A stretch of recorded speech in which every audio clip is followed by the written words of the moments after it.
বিসমিল্লাহির রহমানির রহিম। আসসালামু আলাইকুম রহমতুল্লাহি বারাকাতুহু। যে যেখান থেকে ভিডিওটা দেখছেন বা দেখছো সকলের প্রতি এবং আল্লাহ তাআলার সকল সৃষ্টিগুলির প্রতি রহমত ও বরকত নাজিল হোক। আজকে আমি তোমাদের যে প্রশ্নগুলোর সমাধান করে দেব আলিম পরীক্ষা 2025 সালের বাংলা দ্বিতীয় পত্রের ইনশাআল্লাহ আমি 100% সমাধান করছি প্রশ্নগুলোর। তোমরা যেহেতু পরীক্ষা দিয়ে আসলে এবং পরবর্তীতে যারা এইচএসসি এবং আলিম পরীক্ষা দিব তাদের জন্য এই প্রশ্নগুলো খুবই ইম্পর্টেন্ট। তোমরা লক্ষ্য করো, 1 নম্বরে কি বলছে, 1-এর ক অধ্বনি উচ্চারণের 5টি নিয়ম উদাহরণ সহ লেখো। এবং 1-এর অথবা অর্থাৎ খ নম্বর কী দেওয়া আছে, যে কোনো 5টি শব্দের শুদ্ধ উচ্চারণ লেখো।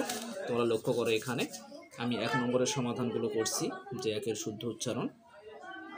তোমরা লক্ষ্য করো এখন 2 নম্বরে কি বলছে, যে বাংলা বানানে ইকার ব্যবহারের 5টি নিয়ম উদাহরণ সহ লেখো। তোমরা এটা সবাই পারবা। 2-এর হচ্ছে খ নম্বর, তোমরা লক্ষ্য করো অথবা যে কোনো 5টি শব্দের বানান শুদ্ধ করে লেখো। তোমরা লক্ষ্য করো এখানে 2 নম্বরের শুদ্ধ বানানগুলো আমি লিখছি। 2-এর খ। এখন তোমরা লক্ষ্য করো এখানে যে 3 নম্বরে কী দেওয়া আছে, ক্রিয়া কাকে বলে, কর্মভেদে ক্রিয়ার প্রকারভেদ উদাহরণ সহ লেখো। এবং 3-এর খ নম্বর তোমরা লক্ষ্য করো এখানে যে অথবাটা, যে নিম্নরেখ যে কোনো 5টি শব্দের ব্যাকরণিক শব্দশ্রেণী নির্দেশ করো। তোমরা লক্ষ্য করো এখানে 3 নম্বর, যে 3-এর খ বিশেষ্য বিশেষ্য আবেগ শব্দ বিশেষণ বিশেষণ। তোমরা অবশ্যই এগুলো পরীক্ষাতে দিয়েছো ইনশাআল্লাহ। এখন তোমরা লক্ষ্য করো এখানে যে 4 নম্বরে যে প্রশ্নগুলো রয়েছে। এখন তোমরা লক্ষ্য করো এখানে 4 নম্বরে কি দেওয়া রয়েছে। লক্ষ্য করো এখানে 4 নম্বরে যে উপসর্গের অর্থবাচকতা নেই কিন্তু অর্থবোধকতা আছে, আলোচনা করো। 4-এর ক নম্বর, এটা তোমরা সবাই পারো। অথবা তোমরা লক্ষ্য করো ব্যয়বহুল সমাস নির্ণয় করো, যে কোনো 5টি। তোমরা লক্ষ্য করো এখানে 4-এর সমাধানগুলো আমি করছি এখানে। তোমরা লক্ষ্য করো এখানে ব্যাসবর্ষ সহকারে 4-এর সমাধান করছি। এখন তোমরা লক্ষ্য করো এখানে 5 নম্বরে কী দেওয়া আছে, তোমরা লক্ষ্য করো বাক্য কাকে বলো, অর্থানুসারে বাক্য কত প্রকার কি, উদাহরণ সহ লেখো। 5-এর খ নম্বর অথবা তোমরা লক্ষ্য করো নির্দেশনা অনুসারে বাক্যান্তর করো, যে কোনো 5টি। এখন তোমরা লক্ষ্য করো এখানে 5 নম্বরের সমাধান করছি। তোমরা লক্ষ্য করো এখানে। এখন তোমরা লক্ষ্য করো এখানে 6 নম্বরে কি রয়েছে, এখানে যে কোনো 5টি বাক্য শুদ্ধ করে লেখো। 6-এর ক নম্বর এবং অথবা কি দেওয়া আছে, নিচের অনুচ্ছেদের অপপ্রয়োগগুলো শুদ্ধ করো। 6-এর ক নম্বর তোমরা লক্ষ্য করো এখানে 6-এর ক সমাধান।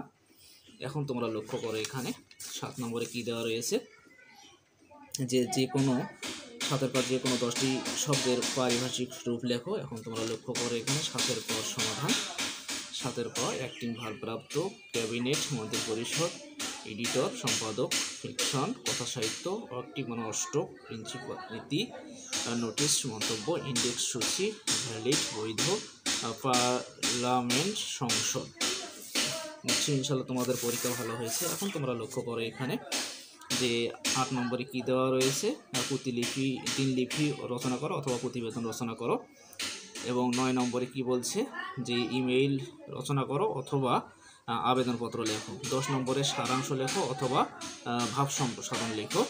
এখন তোমরা লক্ষ্য করো এখানে যে 11 নম্বরে কি রয়েছে, যে সংলাপ আলোচনা করো অথবা ক্ষুদে রচনা করো, অহংকার পতনের মূল। এবং 12 নম্বরে কী দেওয়া রয়েছে, রচনা যে কোনো প্রবন্ধ রচনা লিখো। জাতি গঠনে মাদ্রাসা শিক্ষার গুরুত্ব, বিজ্ঞানের জয়যাত্রা, জুলাই বিপ্লব 2024, বাংলাদেশের পর্যটন শিল্প, যুব সমাজের অবক্ষয়তার প্রতিকার। নিশ্চয়ই ইনশাল্লাহ তোমাদের পরীক্ষা ভালো হয়েছে এবং তোমরা ভালোভাবে পরীক্ষা দিয়ে একটা ভালো ফলাফল করো, আমি আল্লাহর কাছে এই কামনাই করি।